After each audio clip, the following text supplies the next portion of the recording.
dibagi menjadi klasifikasi modern dan sederhana, yaitu ada KB metode modern dan sederhana. Metode kontrasepsi modern, nah itu termasuk di dalamnya ada implan, IUD, apalagi vasektomi, ya tubektomi. Nah, kalau yang kita berbicara sederhana, nah itu adalah tadi apa namanya tentang metode kontrasepsi masa subur, kalender, kondom, ya, spermisida dan lainnya itu termasuk kategori metode kontrasepsi sederhana. Nah, jadi memang kita membagi beberapa kita membagi metode kontrasepsi itu berdasarkan dengan klasifikasinya. Ada klasifikasi terkait waktu, ya, ada jangka panjang dan jangka pendek, dan juga terkait dengan metode modern dan sederhana. Ya, jadi sama aja sebetulnya. Nah, kalau dibahas tadi yang kelompok sampaikan, ini lebih ke metode kontrasepsi sederhana ya. Nah, seperti masa subur, kalender ya. Tadi udah ya disampaikan ya? Mal. Udah ya tadi ya? Tadi tadi saya nggak nyimak yang ini, yang masa subur. Tadi udah ya masa subur. Tadi saya ngehnya yang ini, yang kontrasepsi. Udah ya masa subur. Sistem kalender. Udah Bu, masuk ke topik ini nggak? Halo? Izin Ibu sebentar. Untuk metode yang kalender itu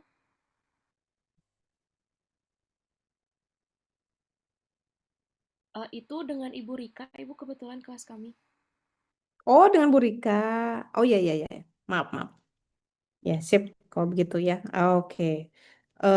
Mungkin nanti ya ketahui disampaikan oleh Bu Rika. Pada intinya, eh, yang perlu dipahami lagi adalah bahwa ternyata metode kontrasepsi ini banyak jenisnya.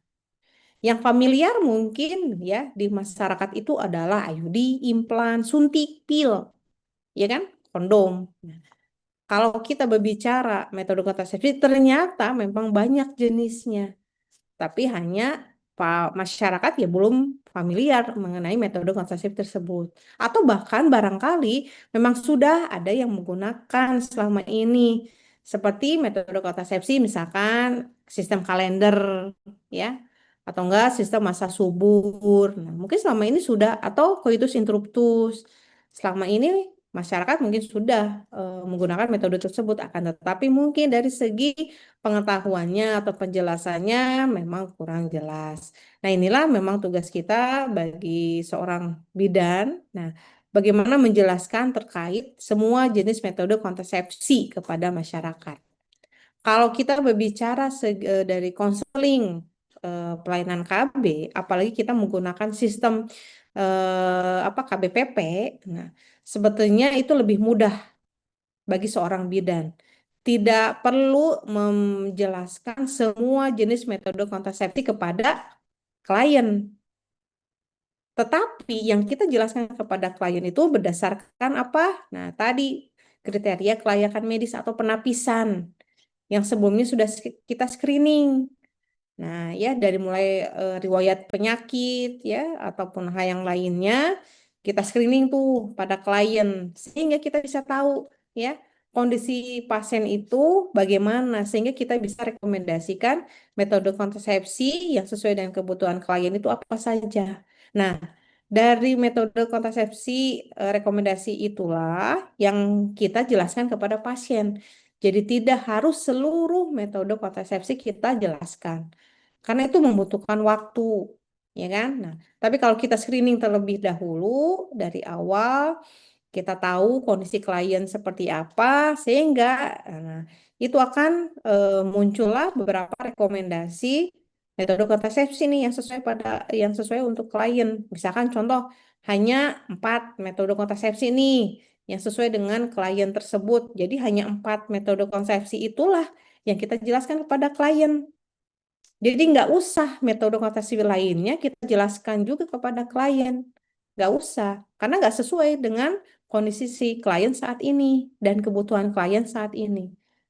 Jadi itulah pentingnya kita penapisan screening dari awal supaya kita bisa menjelaskan hanya beberapa metode kontrasepsi saja yang kita jelaskan kepada si klien. Dan itu juga memudahkan klien untuk memilih, tidak terlalu banyak pilihan yang didapat.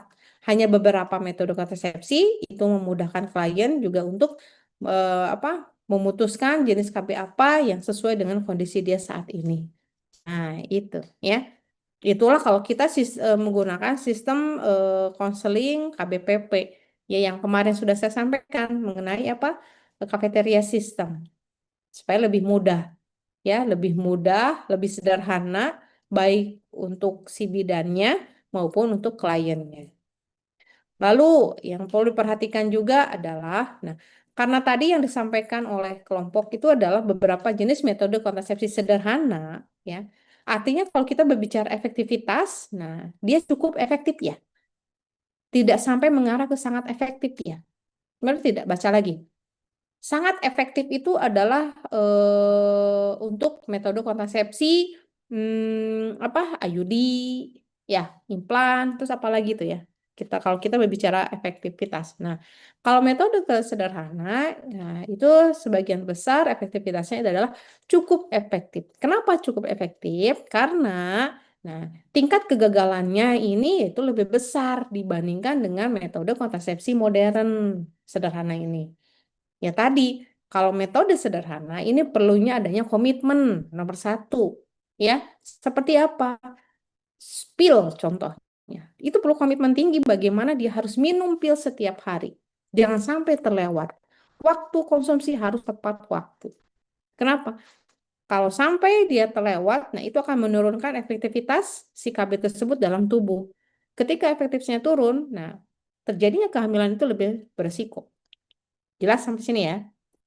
Nah, itu makanya perlu komitmen. Dan juga salah satunya misalkan dengan apa? Kalau si pasien dia memilih menggunakan metode kontrasepsi apa misalkan spermitisida misalnya, atau enggak kondom dan sebagainya.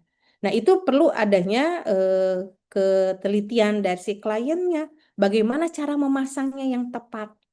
Ya, supaya efektif. Nah, karena metode sederhana yang tadi disampaikan oleh kelompok itu lebih ke bagaimana si klien dalam menggunakan metode kontrasepsi tersebut.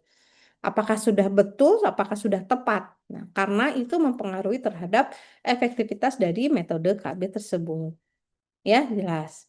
Lalu selanjutnya, mungkin tantangan yang dihadapi di masyarakat. Ya, banyak yang memang belum terpapar nih di masyarakat, terutama ya metode kontrasepsi apa spermitisida tadi ya, tudung serviks dan sebagainya. Itu memang belum familiar di masyarakat, ya. Nah, belum belum banyak orang yang mengetahui. Ya, nah itu tugas kalian sebagai edukator, ya, jelaskan kepada masyarakat terkait beberapa metode kontrasepsi. Karena ada beberapa klien ya wanita yang memang dia tidak sesuai, tidak cocok nih metode kontrasepsi yang dia gunakan, baik yang hormonal maupun yang modern ya. Nah, nggak sesuai tuh. Eh, nah, sampai bahkan si klien itu dia nggak ber-KB ya. Nah, itulah mungkin perlu pemahaman kepada klien ya terkait metode kontrasepsi itu yang dia ketahui hanya tidak berbatas hanya itu saja. Banyak metode kontrasepsi yang bisa digunakan oleh klien jika memang dia tidak sesuai nih dengan KB yang ada misalkan ya KB modern. Nah, kita bisa tuh sampaikan. Nah, Bu banyak tuh metode kontrasepsi yang bisa Ibu gunakan, yang non hormonal tentunya misalkan ya. Jika memang si klien dia alergi, tidak sesuai ya dengan menggunakan metode kontrasepsi hormonal, ataupun ada kendala lain sehingga si kliennya tidak mau juga nih dia pakai IUD. Jelaskanlah, lakukanlah screening dengan tepat oleh kalian. Ya. Lalu selanjutnya tadi terkait dengan hak reproduksi ya. Tadi saya nyimak dari pertanyaan. Jika memang apa tadi tuh tidak disetujui oleh suami ya atau tidak ngobrol dengan suami, apa sih pertanyaannya tadi?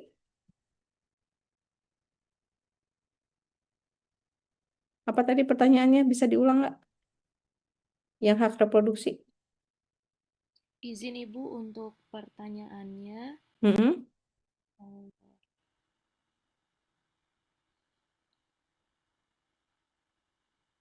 Bagaimana pengaruh tekanan keluarga besar atau mertua terhadap keputusan pasangan dalam memilih metode kontrasepsi? Bagaimana pengaruh?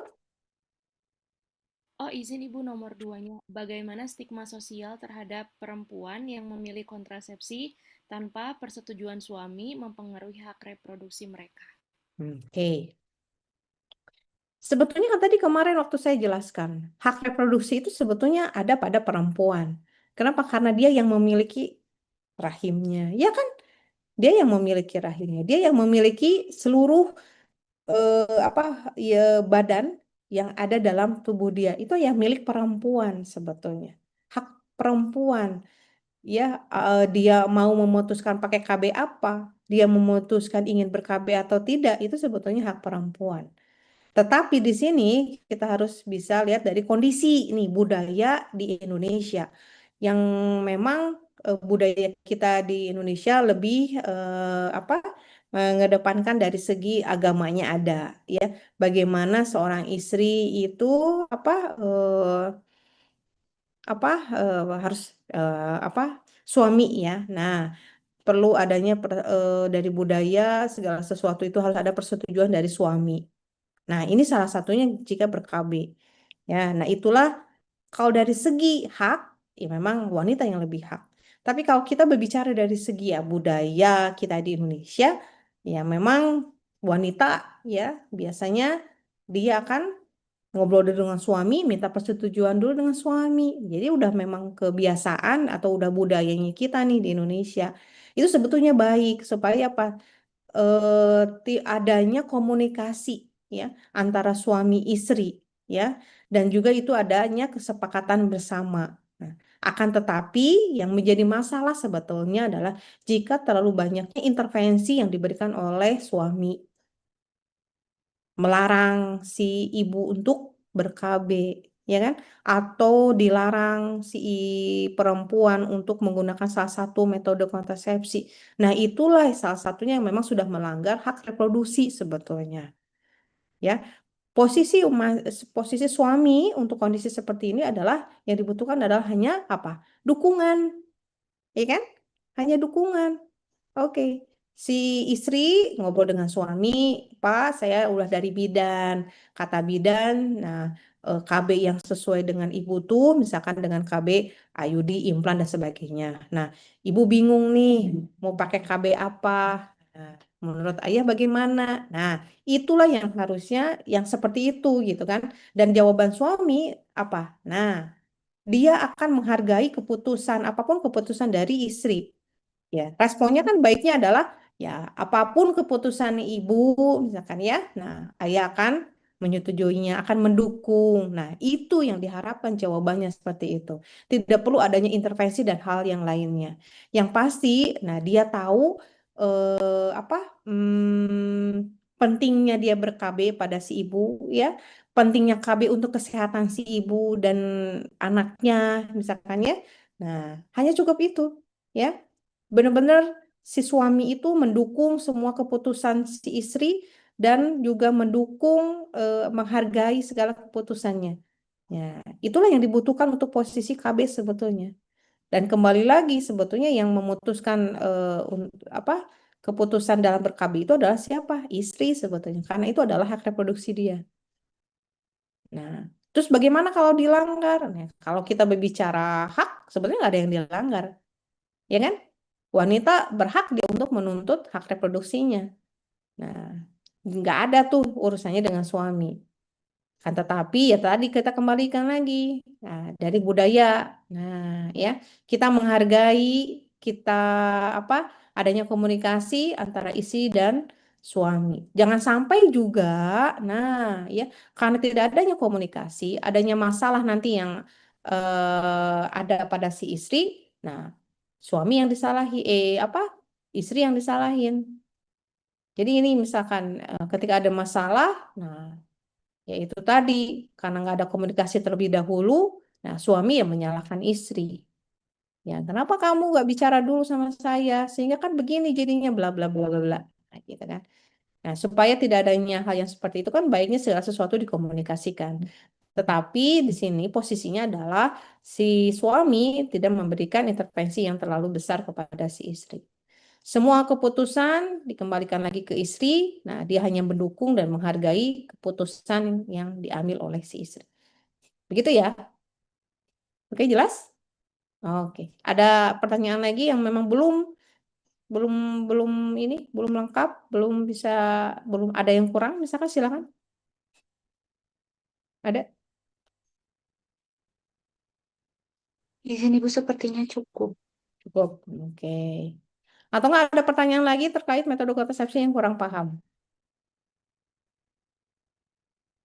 Bu, kalau sebetulnya ada nggak sih metode KB spermisida itu di kita atau tudung serviks di kita, kondom wanita di kita ada sebetulnya, ya ada. Hmm, ada di apotek atau enggak di apa perusahaan-perusahaan yang apa yang memproduksi apa kontrasepsi ada sebetulnya, ya. Tapi itu tadi dikembalikan lagi, ya, familiarnya ya di masyarakat itu tadi ya KB-KB yang modern ya seperti IUD, implan, suntik, pil ya. Nah, sedangkan yang sederhana-sederhana ini yang memang banyak yang kurang di apa kurang nih pengetahuan di masyarakat ya.